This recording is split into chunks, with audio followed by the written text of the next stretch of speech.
स्वातंत्र्य या शब्दाचा अर्थ तोच व्यक्ती समजू शकतो ज्याने कधी पारतंत्र्य पाहिलं असेल, गुलामगिरीत राहिला असेल. स्वातंत्र्याचे मूल्य शब्दात सांगता येणार नाही. एवढे मोठे आपण सर्वजण खूपच नशीब आहोत की आपण स्वातंत्र्य भारतात जन्म घेतला. या बाकीच्या अडचणी या पारतंत्र्याच्या गुलामगिरीच्या वेळी आपल्या हातात नाही घेतल्या गेल्या. याबद्दल आपण सर्वजण खूपच नशीब आहोत. मित्रांनो, भारत हिंदुस्थानी तोंडावर जरी ना तर रक्त ससायला लागतं.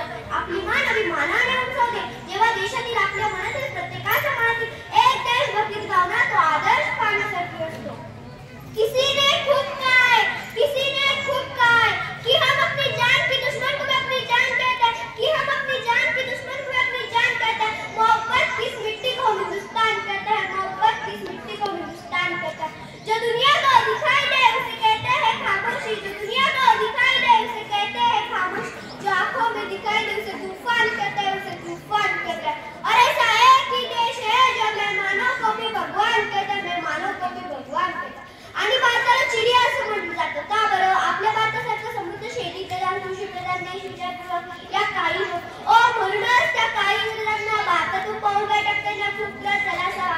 1857 चालू झालेले संग्राम, स्वातंत्र्य योजना शेवटी 15 ऑगस्ट 1947 ला शांत झालेलं 26 जानेवारी 1950 हा आपला किती छान ना. पण तुम्हाला तर माहिती आहे, जरी भारत देश स्वातंत्र्य झाला तरी तो कोणापासून झाला? त्या भारतावर राज्य करणाऱ्या इंग्रजांपासून. धर्माविरोधाने जाती भेदभावापासून हे कार्य काही काळ चालू आहे. महात्मा गांधी, डॉक्टर बाबासाहेब आंबेडकर, लाल बहादूर शास्त्री, पंडित जवाहरलाल नेहरू यांच्यासारख्या अनेक समाजसेवकांनी प्रयत्न केले. भारत स्वातंत्र्य भारताने स्वराज्य करण्यासाठी फक्त याची वाटली आहे की अजूनही आजही हे कार्य पूर्ण केले नाही. आजही हवी तशी स्वतंत्र भारत करत नाही. पूर्वी तर इनामापेक्षा इनाम हा शब्द भारतीयांना पुढे भ्रष्टाचारी मजबुरी इमानदारी विसरून गेलो. या सूर्याला, या भारताच्या सूर्याला गुन्हेगारी लागले.